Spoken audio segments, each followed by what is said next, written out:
Hello, fellow guitarists. Welcome back. I'd like to go ahead and start with the next lesson in the series. This will be basically going over the Western musical alphabet, and it's actually fairly simple. There's only 12 notes in the Western musical alphabet, as opposed to if you're a native English speaker, there's 26 letters in the alphabet. And if you speak every day, you're actually leveraging those, and there's fewer than half the number of notes in the Western musical alphabet than there are actually in the English alphabet. So it's actually not that difficult to learn music theory, and so this is really the first step in the journey of the music theory that I'd like to show on my Facebook channel. So if you look up here on the first row, the Western musical alphabet has what we call naturals, right? And it's actually A through G, and then this is just cycling back to the to A. So you have A, B, C, D, E, F, G, and then below we have what we call the accidentals, and those are the sharps and flats. Right, so if you go from A to B chromatically, meaning you're going through every single note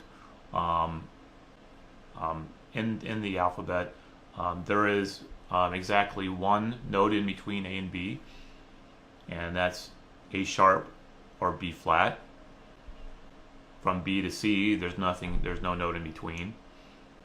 From C to D, there's a C sharp or a D flat.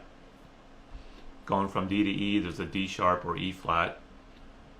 E to F has no note in between. Going from F to G, there's an F sharp or G flat. And in between G and A is G sharp or A flat. Now, you may ask, well, if I really count everything here, there's actually more than 12. So you have 7 here, not including A. This is just kind of cycling back around in a circle back to A. But you have 2 notes here times 5, which is 10, which would say, well, 7 and 10 is 17, which I would say, no, not really, because if you look at these 2 notes here and you play,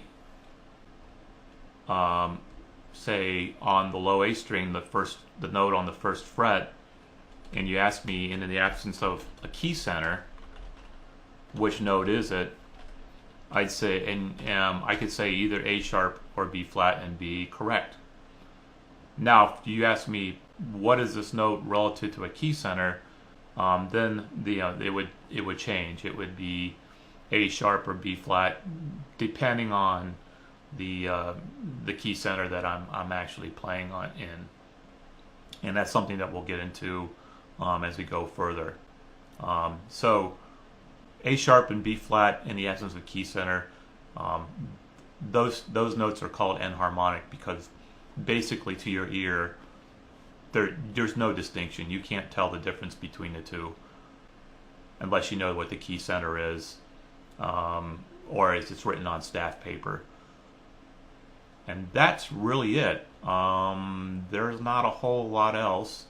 And in the next lesson, I'm going to show you how to